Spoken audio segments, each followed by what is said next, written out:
The New York Knicks are over 500 in January. Now, the season's a little different, but nevertheless, the statement is true. For more, I'm joined by our Ben Pickman and the fantasy exec Corey Parson. And guys, what do you make of this solid start? To me, it shows that Tom Thibodeau is going to get the most out of the team. I don't think this is, some great team or even a playoff team, but they will be better than they should be because of his coaching. Corey, what do you think?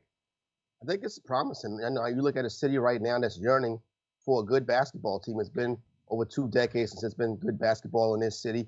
New York City is a basketball town. Basketball is the city's game. And to see big-time basketball be played again in this city, particularly at Madison Square Garden, especially if we get to a second half of the season where we could have fans and get back to those old days of the Garden rocking.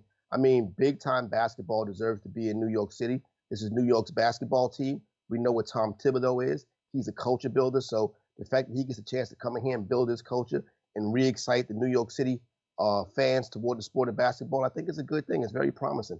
We'll get back to that New York basketball team thing in just a second. But first, Ben, I do appreciate the focused energy that the Knicks are playing with at the moment. And considering the product they've put on the floor in recent years, something's better than nothing here.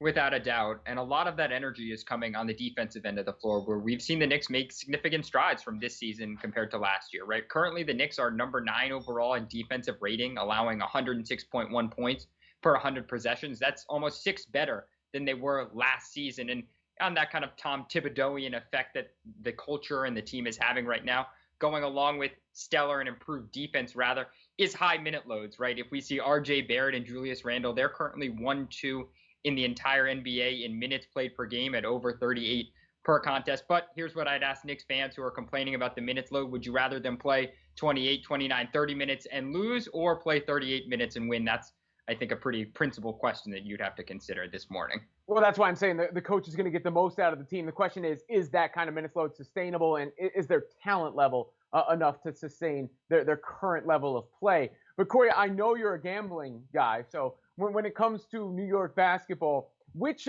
New York basketball team would you bet on to be more relevant and better at the completion of the end of this NBA season?